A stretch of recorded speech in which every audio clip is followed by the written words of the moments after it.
आज हम राजनीति विज्ञान के महत्वपूर्ण क्वेश्चन देखेंगे जो कि सभी प्रतियोगी परीक्षाओं के लिए उपयोगी हो सकते हैं। तो पहला क्वेश्चन देखते हैं। जिला आयोजन समिति में निर्वाचन में पदेन सदस्य कितने होते हैं? RS 2016 में आया हुआ क्वेश्चन है। तो 20 और 5, दूसरे में 20 और 2, 20 और 10 और 20 और 3। इनमें से कौन सा हो सकता है? देखते हैं। 20 और 3 यानी चौथा ऑप्शन है वो राइट है। बाद में दूसरा ऑप्शन देखते हैं। दूसरा क्वेश्चन, वर्ष 2015 तक राजस्थान में पंचायती राज संस्थाओं के लिए कितनी बार चुनाव आयोजित किए गए? तो ये भी RS 2016 में आया हुआ क्वेश्चन है। 5 बार, 9 बार, 10 बार या 8 बार। देखते हैं इसमें राइट है आंसर। तो 10 बार यानी तीसरा ऑप्शन राइट है इसमें। अब तीसरा क्वेश्चन देखते हैं। राज्यों में निम्नलिखित में से किस समय पर ऐसा पंचायत अनुसूचित क्षेत्रों में विस्तार अधिनियम 1996 परिवर्तनीय नहीं है, जो कि RS 2016 में आया हुआ क्वेश्चन है?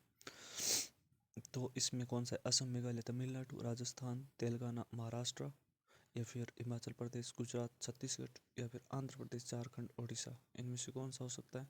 तो राइट आंसर है असम, मेघालय, तमिलनाडु यानी पहला ऑप्शन राइट है।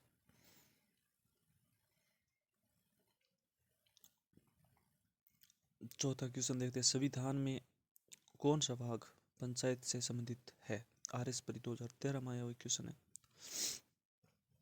भाग 9 में, वी में, भाग 9 वी में और भाग 9 ए में या फिर भाग 8 में और भाग 9 में।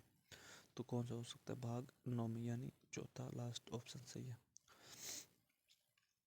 राजस्थान सरकार ने राष्ट्र के विभिन्न मामलों के लिए पंचायत स्तर पर किसे लोक सुनवाई अधिकार के रूप में अधिसूचित किया है? RS 2013। तो ग्राम सेवक, पटवारी, सरपंच या फिर वार्ड पंच। इनमें से कौन सा ऑप्शन सही है? तो ग्राम सेवक है वो राइट है।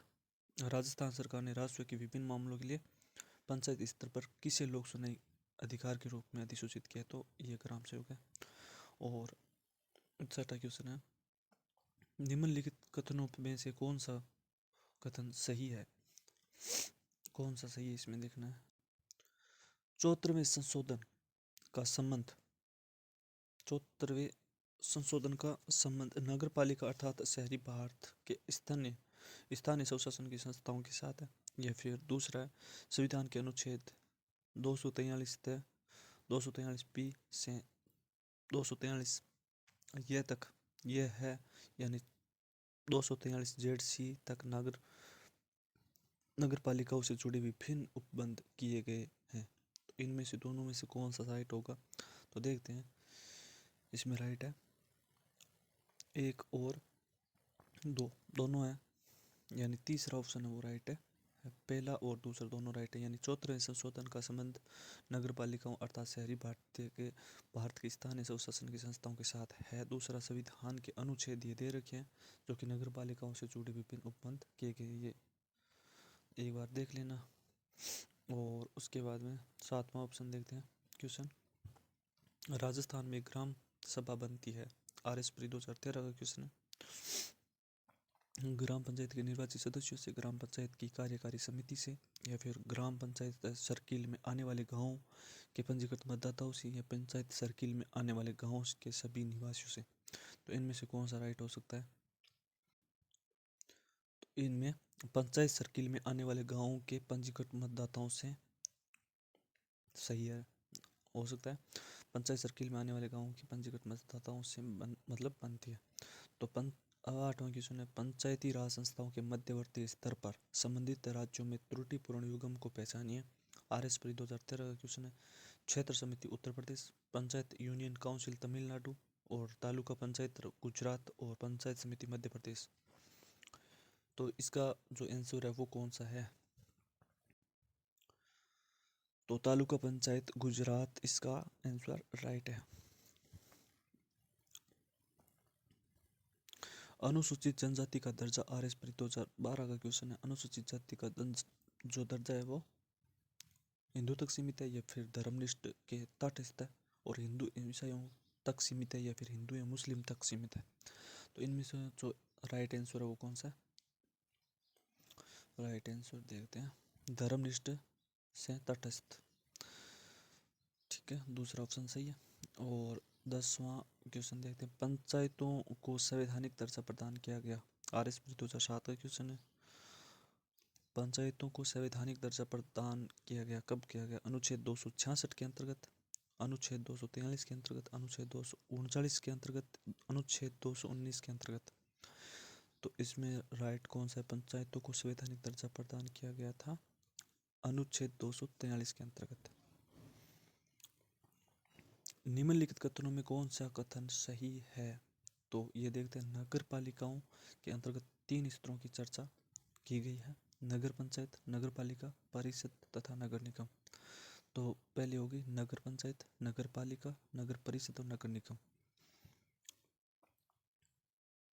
ठीक है, और दूसरा है नगर पंचायत उन संक्रमणशील क्षेत्रों में गठित की जाती है जो ग्रामीण क्षेत्रों में से शहरी क्षेत्रों में परिवर्तित हो रहे हैं।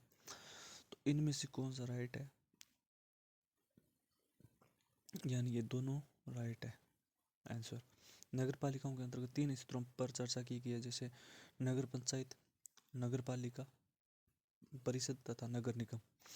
तो ये 3 हो गए और ये राइट है। दूसरा, नगर पंचायत उन संक्रमणशील क्षेत्रों में गठित की जाती है जो ग्रामीण क्षेत्रों से शहरी क्षेत्रों में परिवर्तित हो रहे हैं।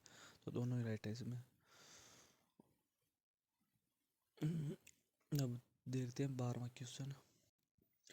नगर पालिकाओं के विभिन्न स्तरों के अंतर्गत कोई क्षेत्र संक्रमणशील क्षेत्र है, लघु नगरीय क्षेत्र या वृहत नगरीय क्षेत्र, इसका निर्माण किसके द्वारा किया जाता है? तो राज्यपाल या मुख्यमंत्री या फिर राज्य निर्वाचन आयुक्त या फिर हाईकोर्ट के मुख्य न्यायाधीश।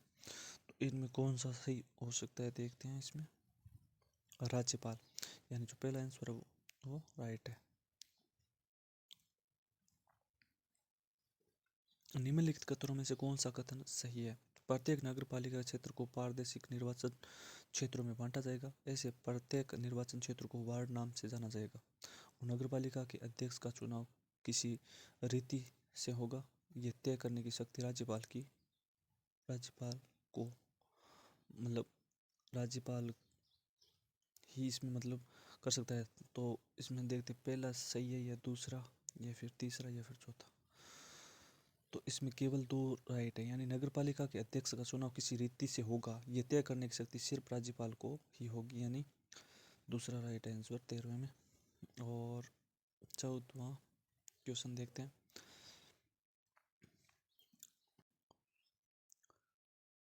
14वां क्वेश्चन है, निम्नलिखित कथनों में से कौन सा कथन सही है? अनुच्छेद 243 है, अनुच्छेद 243 मतलब इंग्लिश में देखें तो एस में कुछ ऐसी समितियों से संबंधित प्रावधान किया गया है जिन्हें कुछ बड़े शहरों में गठित किया जा सकता है। और दूसरा है, ऐसी समितियों के गठन के पीछे मूल विचार यहाँ है कि बड़े शहरों में वार्ड प्रतिनिधियों के अलावा जन सामान्य को भी स्थानीय स्वशासन से जुड़े मुद्दों पर निर्णय प्रक्रिया में शामिल किया जा सके। तो इनमें से कौन सा सही है? पहला, दूसरा या तीसरा या फिर चौथा? तो पहला और दूसरा दोनों ही राइट है, यानी अनुच्छेद 243 एस में कुछ ऐसी समितियों से संबंधित प्रावधान किए गए हैं जिसमें कुछ बड़े शहरों में गठित किया जा सकता है। ठीक है, राइट है। दूसरा, ऐसी समितियों के गठन के पीछे मूल विचार यहाँ की बड़ी शहरों में वार्ड प्रतिनिधियों के अलावा जन सामान्य को भी स्थानीय स्वशासन से जुड़े मुद्दों पर निर्णय प्रक्रिया में शामिल किया जा सकता है। ठीक है, ये दोनों राइट है। 14वां और 15वां क्वेश्चन देखते हैं। 15वां, निम्नलिखित कथनों में से कौन सा कथन सही है?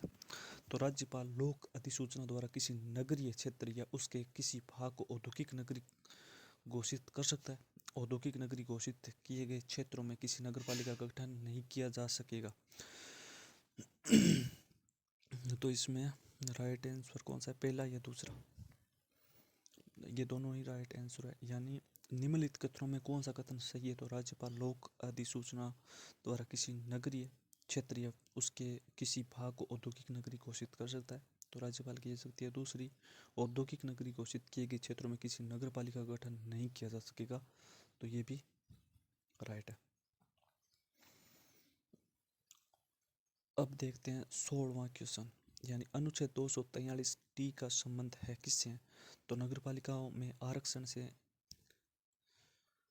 की अवधि से, आरक्षण से की अवधि से और नगरपालिका, ये थोड़ा सा तीसरा क्वेश्चन है, आंसर है वो इसके 2 नंबर के आगे लग गया है। दूसरा नगरपालिका या फिर नगरपालिका सदस्यों में निर्भरता से, या फिर चौथा उपरोक्त में से कोई नहीं। तो नगरपालिका में आरक्षण से की अवधि से है, ठीक है। तो अनुच्छेद 243 टी का संबंध किससे? तो नगरपालिकाओं में आरक्षण से, अवधि से है, मतलब उसकी अवधि कितने तक होगी। निम्नलिखित कथनों में से कौन सा कथन सही है?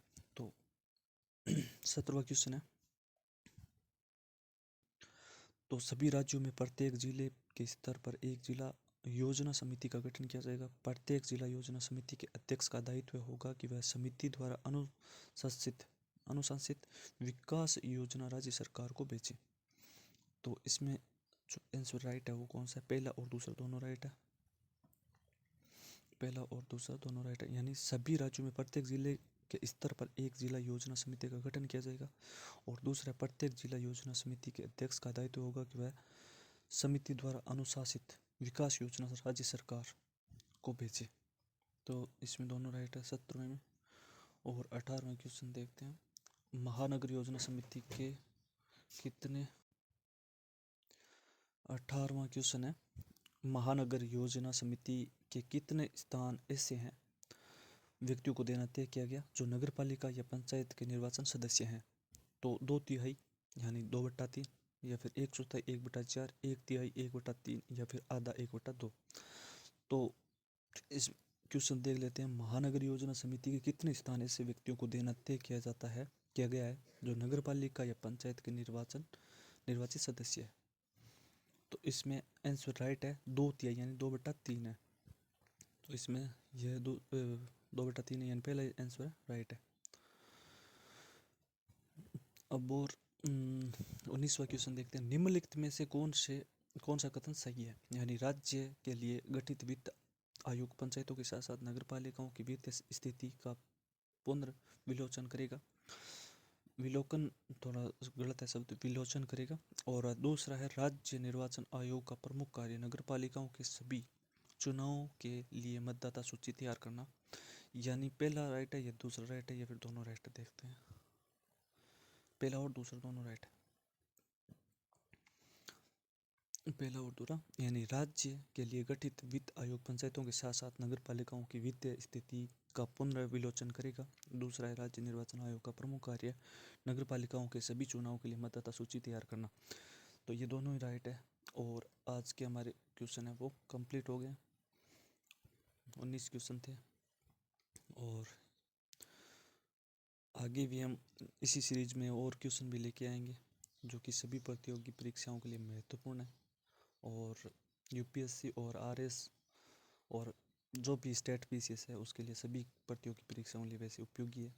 और पॉलिटी से संबंधित, फिर हिस्ट्री से संबंधित जो भी क्वेश्चन होंगे, जितने भी होंगे, वो हम लेके आएंगे। धन्यवाद। जय हिंद, जय भारत।